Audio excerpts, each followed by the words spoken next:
ከ27 ዓመት በላይ አሁን ብሶበታል። ግድያውና ጭፍጨፋው ከ27 ዓመት በላይ አሁን ብሶበታል ብሎ የተናገረው እነ ልደቱ አያሌው ሁሉንም በምርጫ ብቻ ነው ህዝብ ከመረጠን እንቀጥላለን፣ ካልመረጠን ደግሞ ህዝብ የመረጠውን መንግስት በዲሞክራሲያዊነት ስለሚያምኑ እነ ጃዋር እንጂ ድሮ የትግራይ ተወላጆች በደርግ ጊዜ መቀሌ ውስጥ የታሰሩ ፖለቲካ እስረኞች አጋዚ ኦፕሬሽን ተደርጎ እስረኞቹ እንዳለ የትግራይ ወጣት ወያኔ ሂደው ያወጧቸው ቄሮም እነ ጃዋርን በቄሮ ኦፕሬሽን ማውጣት አቅቶት አይደለም፣ ማውጣትም ይችላል። በሰላማዊ መንገድ እናደርጋለን ስላለ ነው እንጂ ቄሮ ኦፕሬሽን ተደርጎ አይደለም። እስር ቤት ቤተ መንግስት መንዳት ይቻላል። ስለዚህ አሁን የአብይ መንግስት ማሰብ ያለበት የትግራይን ህዝብ 2 ዓመት ሙሉ መንገድ ዘግቶ ማይበላ ማይጠጣ ሊያደርገው አስበዋል። አልሆነለትም። የትግራይ ተወላጆች ጀነራሎች ገለዋል። አልሆነለትም። በትዕግስት አልፈነዋል። አሁንም ደግሞ መግደል የለመደና ማጭበርበር የለመደ መንግስት ወደ ራሱ ህዝብ ዞሮ የኦሮሞ ተወላጆችን እየገደለ ነው ያለው። ይህ በምንም ተአምር ተቀባይነት የለውም። ስለዚህ እኛ በአሜሪካ የምንኖር ሰዎች ይሄን በመቃወም አሁን በአስቸኳይ ብርቅዬ ታጋዮች እነ ጃዋርን ከእስር ቤት ዛሬውኑ መውጣት አለባቸው። ጫሊ የገደለ እጅ ለጀነራል ሰዓለም የገደለ እጅ አንድ ስለሆኑ እነዚህ እጆች መቆረጥ አለባቸው።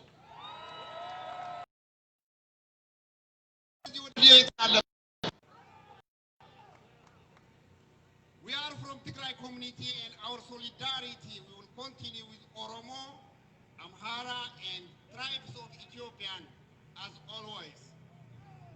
So we are here today to relay our peaceful message to Norway Nobel Peace Prize Committee, to Washington State Senators, Senator Maria Cantwell, Senator Peggy Mary, the U.S. government, European Union, African Union, Arab League, and Human Rights Watch.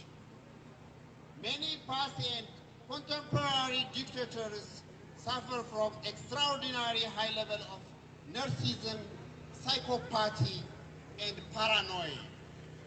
Those evils are already in power now. If we are continuing our solidarity, whose personally make up predisposed to dictatorship, for instance, Isat Media must stop genocide broadcasting now. They have made a clear decision to destroy Tigray people. Now they continue to broadcast and support the government who did not serve justice for the murder of Hachalu Hundessa and jailed multiple Tigrayans and Oromo political leaders. Now they start to show their evil mind set against Oromo people and others. Thousands are displaced, hundreds killed, and the people have no trust with the current government at all. So Ethiopia is not a safe place to speak, to live, to invest because of the current dictatorship of Abiy Ahmed.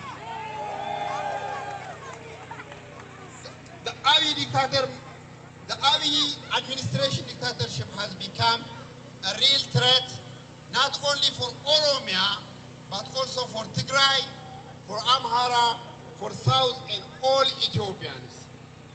We are starting for better Ethiopia. Voting election is not someone else's business, it's our business. We need election now. So we demand the election must take place not only in Tigray, but also all over Ethiopia before September 30th. We are fighting to free Jawar Mohammed, General Kimfe, Lidoto Ayalo, and all other political leaders and activists. All Ethiopians, all political prisoners must be free without any precondition. Stop killing peaceful demonstrators, respect your people, and open internet. To wrap up, Abiy and his administration must go. Yes. Thank you so much from Tigray community, Seattle and surroundings. Thank you, I appreciate it. Tagaru jirtu, Tagaru jirtu, Tagaru jirtu, Oromo jirtu, Sidama jirtu, Afar jirtu, Baga jiraatan, Nimona, injifannaa ka Oromoti. Oromo jirtu, Oromo jirtu, jirtu. Galatoy margitu. Oromo jirtu, jirtu. Oromo, nageetu, hiriira bahulleen gaariidha, gabbaanee iyyuulleen gaariidha. Ufduuba eenyummaa keenya qorachuu nu barbaachisa. Oromoon sanyii duguuggaa irra jira yeroo ammaa kanatti. Nu as jirra malee waan biyya keessatti dalagamaa jiru agartee namuu ganda jiru quba qabdan jechuudha. Kana wanni walitti himnu jiru. Waggaa 150 kanuma dhaabannee boonna. Akka wanni keenya boo'aa ture. Abbaawwan keenya boo'aa ture. Nullee har'a boo'aa ture. Ilmaan keenya illee waliin dhoobattee boo'aa jirti. Boo'icha kana dhiifnee gabbaanee balbala namaa ture dhaabbannee haga feena Ameerikaa duuba dhaabbannee iyyinee yoo nu tokko hin taane yoo nu waliin qabanne jijjiirama yoo taane kadheen gadda qeerroo Oromiyaa irratti dhagittan. Jijjiirama Itoophiyaa duudaa jijjiirama gootee kutaan Sidaamaa amma adda adda gartee wannaa isaa murattee jiran jechuudha. Kanaaf namni yoo tokko ta'e yoo wal qabate yoo amantiin addaan hin bahin yoo gandaan addaan hin bahin awwanni as dhaabbadhee akkasuma akka viidiyoon na waraabuuf miti. Wanni gabbahee uummata Oromoo meseejii haga lubbuun nu keessa jirtu waa walii dhaamu nurra jirra. Anillee haga dhaladhee lafa gahe mootummaa afran arge mootummaa afran dabartan. Kanaaf mootummaa afran tana keessatti Oromoo jijjiiramni hin dhufne. Jijjiiramni yoo dhufe waggaa lamaan dabre kana gartee akka qeerroon Oromoo namni 5,000 dhume jijjiirama biyya san keessatti fide. San maaltu fide tokkummaadha. Wal haa qabannu warri siyaatil warri magaalaa kana jirru hiriiruma baanee gallee booyuu dhiifne wal qabannee koomunitii cimaa tokko ijaaramu nurra jira. Akkanumatti baanee indivijaaliin obboleeyyan keenya warra as dura dhaabbatan Alii ta'ee Abdulaziz ta'ee Abduu ta'ee cufti keessanuu warri walantarii warri OM hagarraatitti koomunitiin magaalaa kana hin jiru. Waggaa 3 waggaa 4 hin jiru koomunitiin. Ijoolluma kan dura fiigee wayita waa galan mara wayita galtee nutti galtu yoo balaan biyyaa bu'u yoo asitti rakki nutti galu namni gabbahee ijoollee ofirratti agarru kan nama rabbii galatan godhin namni namaa galatan godhin rabbii billee galatan godhu jedhan. Isa ijoollota waan kana qindeessite gizee tokko harka dhawaa Oromoo. Oromoo jirtu jirtu jirtu bakka baatanii ni beektaniimi. Booranni ganda bahee hin beekami. Arsiin ganda bahee hin beekami. Wallagga ganda bahee hin beekami. Shawaan ganda bahee hin beekami. Wallaggeenna ganda baatanii hin beektaniimi. Harar bakka bahee ni beekami. Oromoo dhagaya. Oromoo sanyii duguuggaa irra jirra. Wal duuba deebi'a ganda keessan keessatti waan dandeettan godha. Ganda keessan keessatti Itoophiyaa jennellee ittillee boonnellee tokko taanallee jenne jarri nu fadhaan jira nu barbaadaan jira. Wal sobuun hin barbaachisu.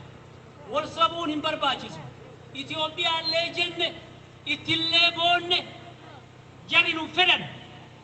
Yaa jaran waa walii hidhaamu. Haga lubbuun nu keessattuu waa walii dhaamu. Namni nagahaan biyya takka bilisummaa akkanaan kennaa ta'ee namaa kenname hin jiru. Nu miliyoona 50 jenna. Yaa jaran wal sobuu dhiifnee uf duuban deebinee ganda keenya keessatti waa godhatu nurra jira. Ganda galtan keessatti ummata deebitanii ulee bitaa. Wanni nu baasu hin jiru. Wanni nu baasu hin jiru kana malee wal sabuun hin barbaachisu. Jaran viidiyoolee na waraabina. Biyya Amaaraa keessatti qotee bulatu kilaashii miti matariyaasa qabatee deema. Ummanni keenya ammoo mancaa fi waraana irraa isa wajjin kun. Ummanni keenya billaa hidhatee deemuu danda'u. Jarana warri viidiyoodhaaf dinarraa dhaaba. Wanni jennu wanni nu barbaachisu ulee agartee ulee ganda keessatti bitadhaa.